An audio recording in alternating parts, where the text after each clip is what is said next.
Hi guys, welcome back to my YouTube channel, Tika Trivia. How is everybody doing? Hari ini aku mau sharing tentang cara pembuatan paspor melalui aplikasi M-Paspor. Kebetulan aku kemarin baru aja menerima paspor baru aku sekitar tanggal 22 Maret 2022 yang lalu dengan kategori pergantian paspor baru. Jadi bukan perpanjangan paspor. Kalau ini adalah video yang sedang kalian cari, let's cut the introductions dan langsung aja ke step-stepnya. Oke, step yang pertama yaitu adalah mendownload atau mengunduh aplikasi M-Paspor. Ketika kita buat paspor online, sebelum ini lebih familiar dengan aplikasi online paspor juga yang bernama Apapo. Aplikasi M-Paspor ini adalah wajah barunya dari aplikasi sebelumnya. Dan M-Paspor ini baru resmi di-launching oleh Ditjen Imigrasi pada tanggal 27 Januari di tahun ini. Dengan harapan agar pelayanan paspor lebih transparan, akuntabel, dan juga cepat. Dan aplikasi ini bisa di-download dari dua sistem operasi baik di Android maupun di iOS. Dua-duanya works fine. Step kedua yaitu registrasi. Sebagaimana kayak aplikasi-aplikasi lainnya, kita itu diminta untuk melakukan registrasi dahulu untuk bisa mendapatkan username dan login ke aplikasi ini tersendiri. Tips dari aku, yang terpenting ketika kalian meregistrasi yaitu mengisi data lengkap, di situ akan diminta nomor handphone beserta email. Teman-teman harus ingat password email teman-teman, karena nanti pada saat kita selesai meregistrasi dan mereka akan mengirimkan kode verifikasi, mereka akan mengirimkannya ke email kita, bukan ke nomor handphone. Jadi make sure emailnya juga udah terbuka, jadi nanti bisa lebih mudah untuk dapetin kode verifikasinya lebih cepat. Step ketiga, setelah beres menerima kode verifikasi dan teman-teman sudah login di aplikasi M-Paspor ini, nanti akan langsung keluar pop-up message atau kayak small box. Ada di situ tulisannya peringatan, di mana peringatan itu isinya kurang lebih kita harus mengisi semua pertanyaan kuesioner secara benar dan jujur. Jadi kalau misalnya ada kemungkinan nih kita nggak ngisi secara benar atau secara jujur sesuai data, maka mereka bisa menolak paspor yang kita ajukan. Dan juga berakibat pembayaran yang sudah kita lakukan untuk pengajuan paspor tidak akan dikembalikan. Dan salah satu alasan yang bisa membuat paspor kita itu ditolak adalah data yang tidak sinkron dan juga kita tidak jujur ketika mengisi kuesioner di step selanjutnya. Oke, step keempat yaitu isi kuesioner. Ini step yang paling signifikan, paling penting, dan harus hati-hati ya menurut aku. Karena kalau salah nanti kayak aku mengulang 2 kali karena aku tidak mempersiapkan secara benar dan secara detail apa yang harus ada. Jadi ketika kita di step mengisi kuesioner, nanti mereka akan meminta kita untuk memfoto atau mengupload dokumen wajib. Itu ada 4. Pertama adalah IKTP, yang kedua adalah kartu keluarga, yang ketiga adalah akte lahir atau bisa ijazah atau buku nikah buat yang sudah menikah. Serta yang keempat, kalau teman-teman seperti aku yang mengajukan pergantian paspor baru, maka harus menyertakan foto paspor lamanya. Sedikit tips, lebih baik teman-teman sediakan 4 dokumen asli ini di dekat teman-teman, karena walaupun kita udah foto sendiri dan udah ada di galeri handphone kita dan memilih untuk mengupload, ternyata di aplikasinya kadang kepotong, jadi mereka punya ukuran sendiri. Jadi lebih baik langsung diambil fotonya aja pakai dokumennya. Dan itu lebih membantu karena aku harus mengulang 2 kali. Pertama aku mengupload setelah aku foto sendiri dan aku upload di aplikasi, dan ternyata hasilnya itu terpotong. Jadi aku harus ulang sekali lagi. Aku langsung foto melalui step di aplikasinya. Karena di step itu mereka punya frame size yang mereka minta untuk difoto. So make sure teman-teman semua 4 dokumen wajib ini ada di dekat teman-teman semua, karena berpotensi nanti kayak aku jadi gagal 2 kali. So you don't wanna mess like what I did. Lebih baik disediakan dari awal. Selain itu di step isi kuesioner juga nanti akan diminta mengisi untuk apa kita meng-apply paspor. Kalau di case aku centang di bagian wisata. Ada sub pilihan kemana kita mau pergi, dan di situ aku buatnya belum ada tujuan.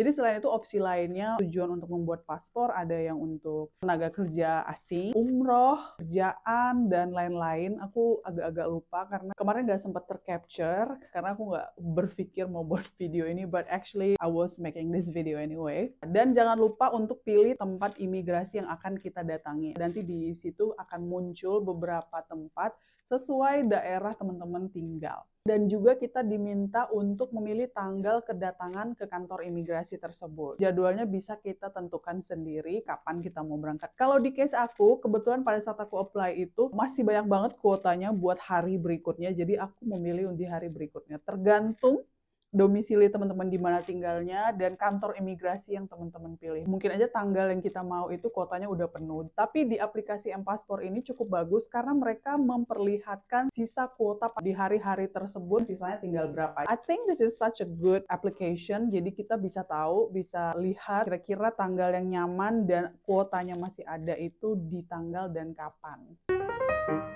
Step kelima itu melakukan pembayaran. Jadi kalau di aplikasi apapun yang dulu sebelum ini, kita bayarnya itu belakangan. Jadi datang dulu ke imigrasi, terus kita dicek berkas, kalau misalnya disetujui kita lanjut ke wawancara dan foto.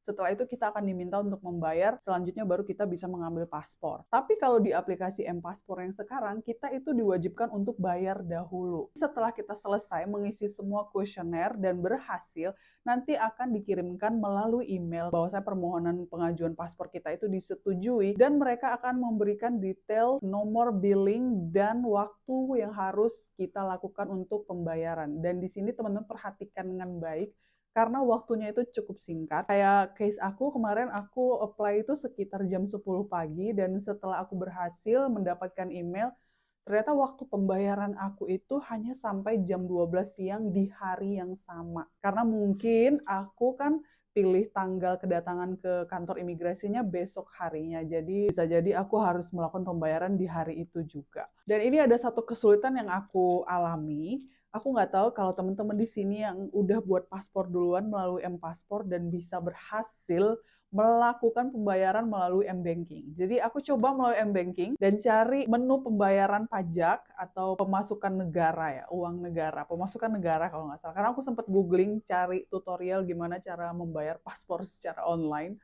Tapi di M-Bankingku, baik itu Mandiri maupun BCA, nggak menemukan sub-menu imigrasi. Somehow aku nggak berhasil melakukannya melalui M-Banking dan memilih langsung ke ATM. Itu gampang banget, cepet banget. Tinggal masuk ke menu pembayaran, nanti kita klik pajak. Di situ nanti dia akan minta kita memasukkan kode billing. Dan kode billing ini ada di email teman-teman yang dikirim oleh imigrasi. Di situ akan keluar kode billingnya. Jadi, segampang itu. Dan untuk aku, pembayaran itu Rp350.000 untuk pergantian paspor 48 halaman.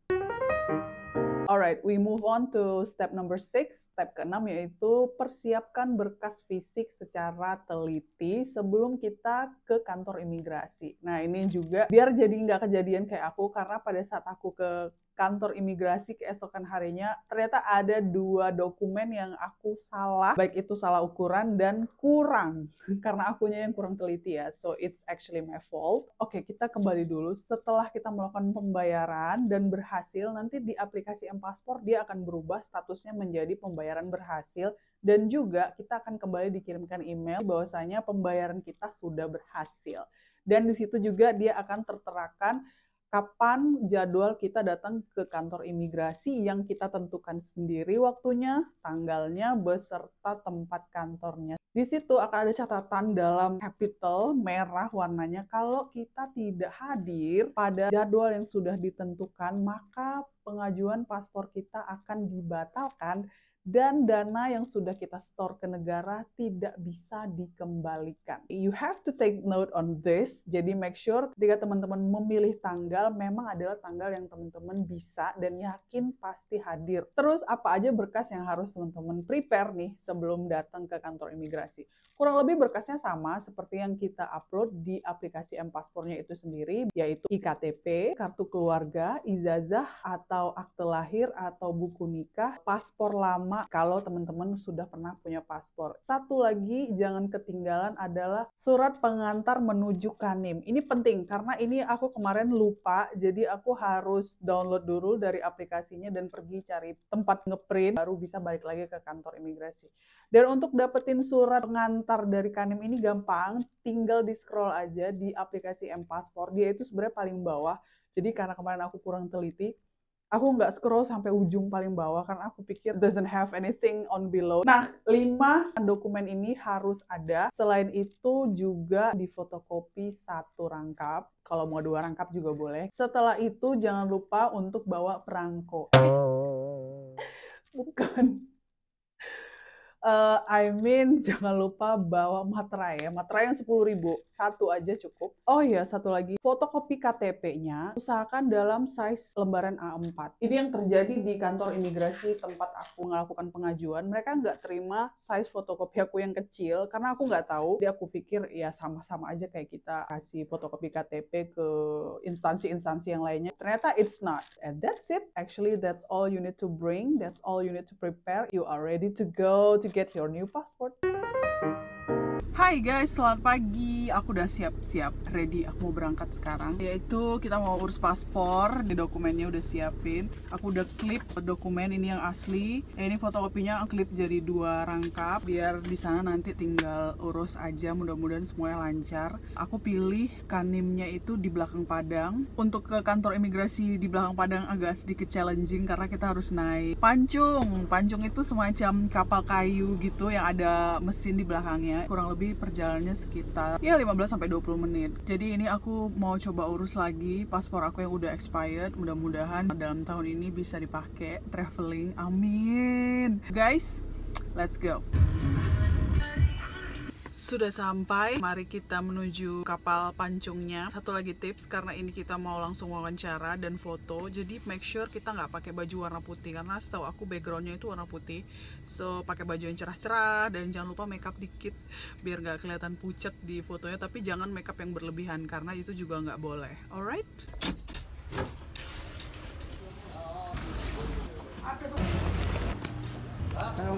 Tak ada.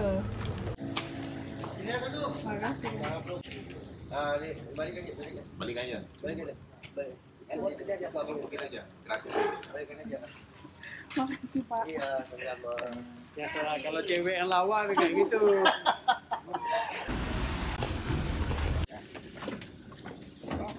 Bismillah. Oke.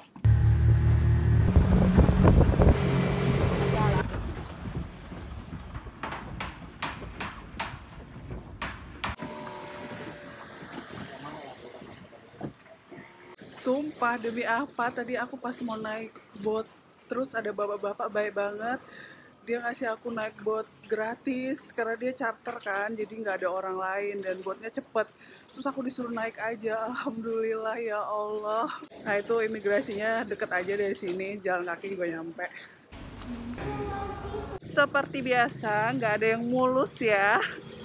Jadi walaupun aku udah bawa semua perlengkapan, surat-surat, tapi katanya ada yang kurang karena aku harus fotokopi KTP-nya itu ukuran A4. Nggak yang bisa fotokopi ukuran biasa, yang kecil-kecil itu. Terus katanya aku lupa ngeprint surat pengantar. Jadi aku mau coba cari fotokopi dulu.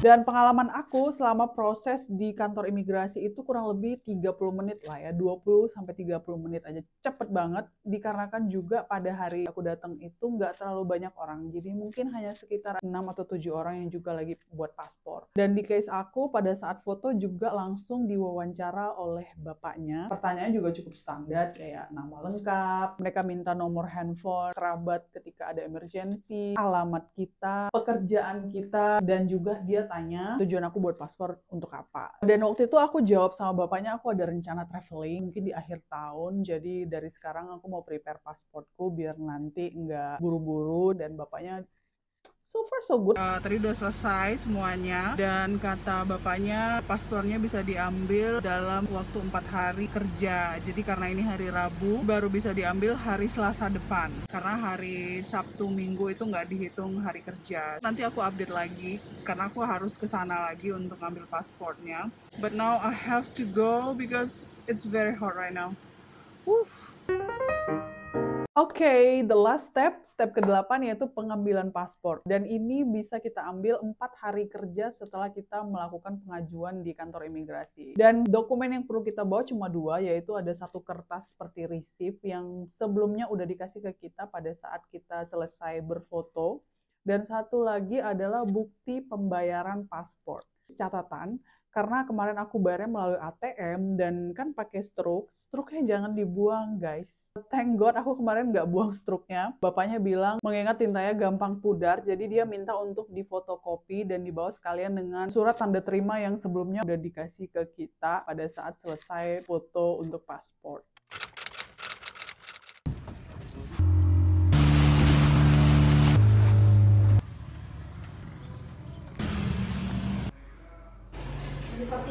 Iya betul.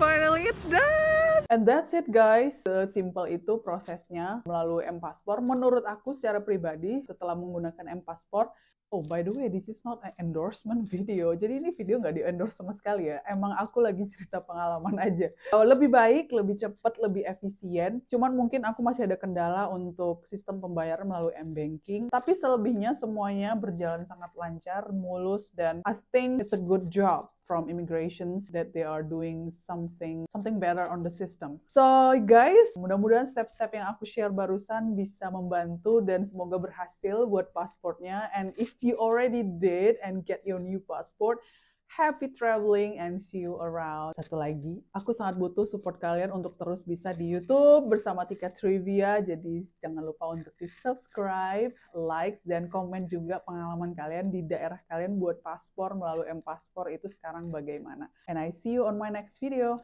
Bye.